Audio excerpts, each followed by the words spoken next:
Namaste.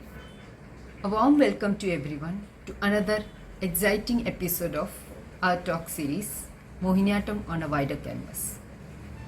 Today we are presenting an eminent personality, Srimati Manjusha Suresh, who is a renowned Mohiniyattam as well as Bharatanatyam artist from Thrissur, Kerala. She has got trained under gurus Srimati Sushila Mohan, Kalamandalam Leelamma, Kalamandalam Haimavati, and Kalakshetra Surya Narayana Murthy. She has been performing for more than a decade now. She owns a dance and music academy named Uma Maheshwara, where she trains more than 400 students. She is also a teacher by profession and currently working in Devamata International School, Thrissur. She currently doing research on Mohiniyattam mudras and health perspectives based Ayurveda. She has honored with Genius Award Bangalore in the year 2010 and 2020 Nritya Ranjini Award. So let's welcome Srimati Manjusha Suresh. Namaste, I am Manjusha Suresh from Thrissur, Kerala. My gurus are Srimati Nadaniketan Sushila Mohan, Kalamandalam Haimavati teacher, Kalamandalam Leelama teacher, Kalakshetra Surya Narayana Murthy sir. First of all, let me extend my heartfelt thanks to Mrs. Maithili Anu for inviting me to this talk series. Thank you, ma'am. I choose Mohiniyattam because when I was 6 years old, my parents enrolled me to a dance class to learn Bharatanatyam. It was in class 8 that I joined Kalamandalam. In Kalamandalam, I was exposed to Mohiniyattam.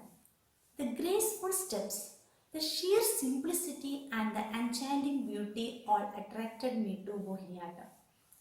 In our life, most important person is our mother. The emotion with which we talk about our mother, the same emotion I felt towards Mohiniyattam. Mohiniyattam being the classical dance of Kerala, I was naturally inclined towards it. Mohiniyattam depicts the different bhavas of woman. I as a woman could easily relate to it, as I had all these bhavas within me. So I felt I don't have to transform myself into any other character. Mohiniyattam was just right for me, depicting the varied images of women, ranging from all sacrificing women to the strong, all powerful and the courageous, like Kannagi, where she questions the king about the killing of her husband.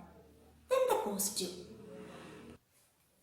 The white costume of Mohiniyattam, its purity, its simplicity is a perfect blend with nature. I as a child had spent time on the fields observing the dancing of the leaves where the wind blew, and I learned that the movement of Mohiniyattam was exactly the same in sync with nature. All this made me choose Mohiniyattam as my passion and profession. My research of Mohiniyattam is everyone wants to take Mohiniyattam beyond national and international boundaries. Various new compositions are being experimented for achieving this. I too have done a few compositions in Mohiniyattam. I have done a padam about Krishna. Also, last month in Kerala, it was the Harvest Festival Onam. I made a video titled Shravanam. It was a dance questioning whether there will be a good life ahead, overcoming these troubled times. The video becoming popular, being widely accepted by all. Dhanvantari Nirtashilpam is also one of my contribution to Mohiniyattam. It was while doing this Dhanvantari Nirtashilpam that a question came up in my mind. Why not use Mohiniyattam mudras to heal or cure a person of his illness? Can't I do a research on it? And this started my research on mudras healing touch. I have had some good personal experience too, where I have helped my friend recover from a uterus related ailment only using Mohiniyattam positions and poses. My aim is not to popularize Mohiniyattam merely as a dance form, but I want people to take Mohiniyattam in their hearts after understanding the functional aspects of it. I would like to say once again that I am researching on exploring the healing touch of Mohiniyattam mudras. In future, apart from owning a dance school, I am also a practitioner in an international school. In that school, there is a section of students who don't like Mohiniyattam. They tell me that Mohiniyattam is so boring. Why should we learn Mohiniyattam? They say it is too slow. There are no ornaments and the steps are very slow. This is the one of the challenges faced by Mohiniyattam. Today's children don't have the patience, the sacrificing ability, and they don't have the discipline. Today's children are living in a fast world.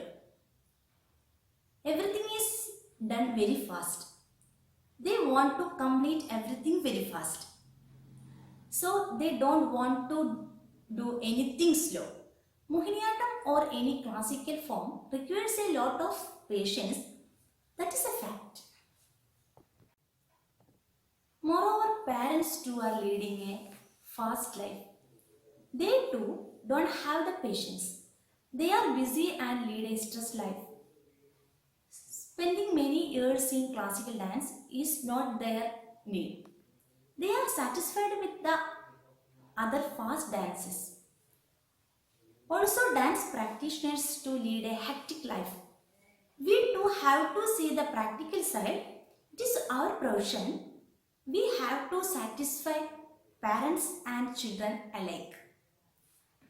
So we give in to their demands. Today's COVID-19 situation has given us time to think. It is an eye-opener. What I have to say is that beyond the external movements, there is something happening within too. For example, the breathing movements, the expansion of the lungs while performing Mohiniyattam are all benefits which are very evident in today's COVID pandemic time. By explaining to the future generation the scientific aspects and physical benefits of Mohiniyattam, surely it would make a difference to them, especially in their perspective towards this beautiful art form. I am confident that with a little blunt in the presentation of Mohiniyattam, we can get a large section of people to love Mohiniyattam. Hoping that through this talk series, the present generation will gain a lot of information and knowledge about Mohiniyattam. I wish to conclude my words. Thank you once again.